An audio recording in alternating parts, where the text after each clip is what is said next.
tropical update as of 5 a.m.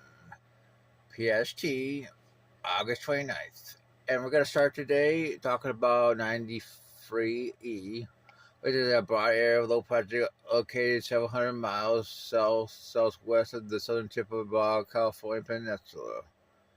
Environmental conditions are conducive for some development of this system. A depression is likely to form later this weekend, early next week, while moving west-northwest or westward at around 10 miles per hour.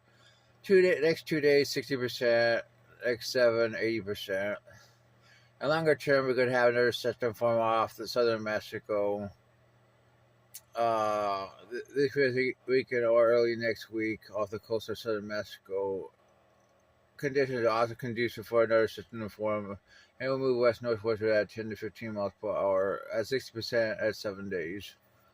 While we can show you the specific, here is 93 right here. Let's be honest, this is not a position that says, oh, it's going to be super strong. I don't think this is going to be a very powerful hurricane or anything, but I think it could easily form into a tropical storm, and models definitely support that. Anyways, we can look at the model data, and as you can see, it moves westward, no threat to land. GFS neighbors show the same thing.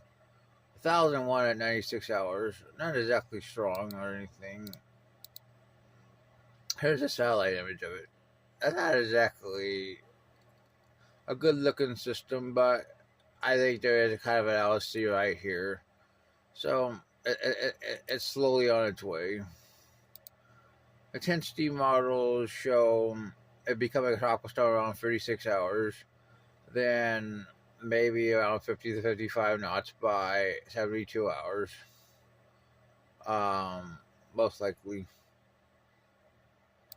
There is the GFS at 72 hours showing both our systems. 93 and the system off Mexico. Let's go to 120. The system off Mexico on the GFS this morning at 120 shows potentially a hurricane. That system definitely has the better chance of becoming a powerful system. It's over warmer waters. While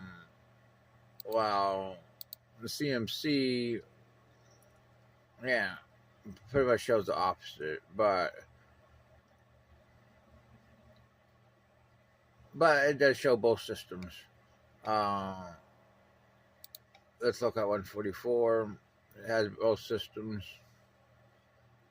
As you can see, ECMWF just has at 144 the Mexican system by this time. We can go back to 96.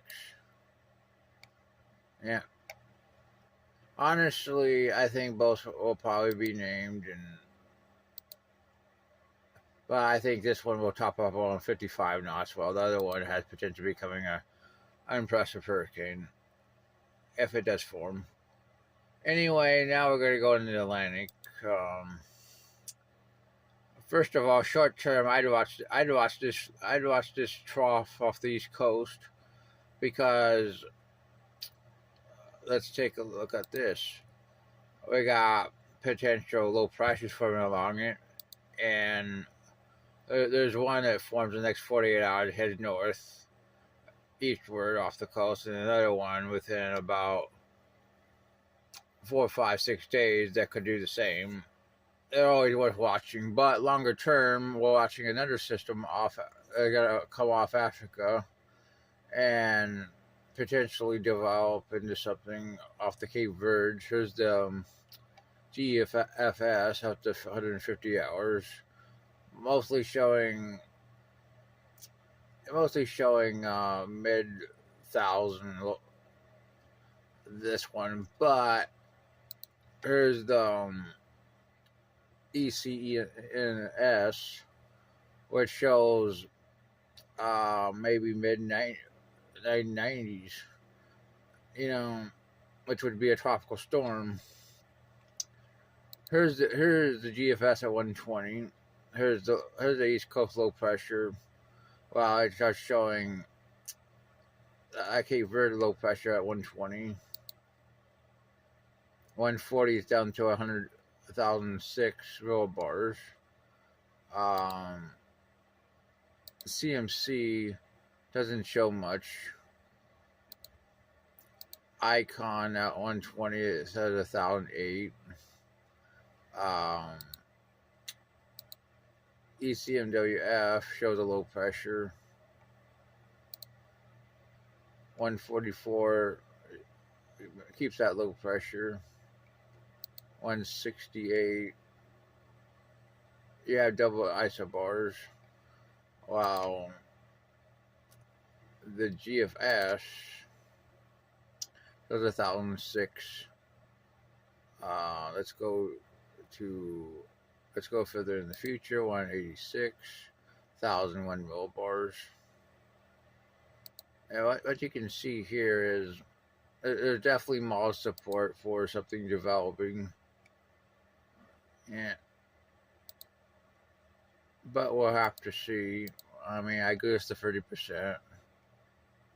A lot of these other neighbors don't even show anything. But I agree with the 30%.